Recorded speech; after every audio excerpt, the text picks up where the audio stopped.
પાટણ જિલ્લાના રાધનપુર ખાતે સેવાભાવી ગ્રામ સેવા સમિતિ દ્વારા અંબાજી જતા ભાવિ ભક્તો માટે સેવા કેમ્પનું દર સાલ છેલ્લા 35 વર્ષથી આયોજન કરવામાં આવે છે, જે ભાગરૂપે સરસ મજાના સેવા કેમ્પ ચાલી રહ્યા છે તેની મુલાકાત લેતા રાધનપુર વિધાનસભાના ધારાસભ્ય લવિંગજી સોલંકી અને લક્ષ્મણભાઈ આહિર સેવા કેમ્પની મુલાકાતે પાટણ જિલ્લાના રાધનપુર ગ્રામ સેવા સમિતિ દ્વારા અંબાજી જતા ભાવિ ભક્તો માટે 35 વર્ષથી સરસ મજાના સેવા કેમ્પ કરવામાં આવે છે। દાતા નજીક અંબાજી જતા ભાવિ ભક્તો માટે જમવાની, ચા પાણી, દવાની, રહેવાની, મોબાઈલ ચાર્જિંગ જેવી અન્ય સુવિધા આપી સેવા કાર્ય કરવામાં આવે છે। અંબાજી જતા ભાવિ ભક્તો લાખોની સંખ્યામાં સેવાનો લાભ લે છે। તે સેવા કેમ્પની આજરોજ રાધનપુર વિધાનસભાના ધારાસભ્ય લવિંગજી સોલંકીએ મુલાકાત લીધી।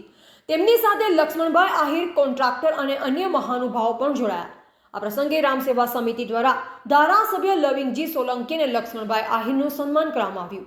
રામ સેવા સમિતિની અંદર સેવા કાર્યકર્તા પ્રકાશભાઈ દક્ષિણી અને પપ્પુભાઈ માનસી અને ઈશ્વરભાઈ પંચાલ, પ્રતાપભાઈ ઠક્કર, દીપકભાઈ ખમાર અને રાધનપુર રામ સેવા સમિતિની ટીમ અને સુરભી ગૌશાળાની ટીમ દ્વારા મા અંબાના ચરણોમાં જતા ભાવિ ભક્તો સરસ મજાના સેવા કાર્ય કરી રહ્યા છે તેની મુલાકાત આજરોજ ધારાસભ્ય રાધનપુરના લવિંગજી સોલંકીએ મુલાકાત લીધી।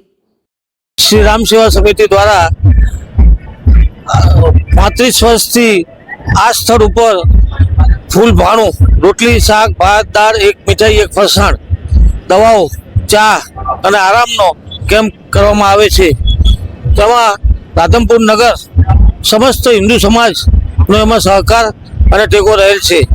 એમાં જ્યારે જે કોઈ ટહેલ મૂક્યું હોય, રાધનપુરની પ્રજાએ, રાધનપુરના લોકોએ અમને ખૂબ સાથ સહકાર આપ્યો છે।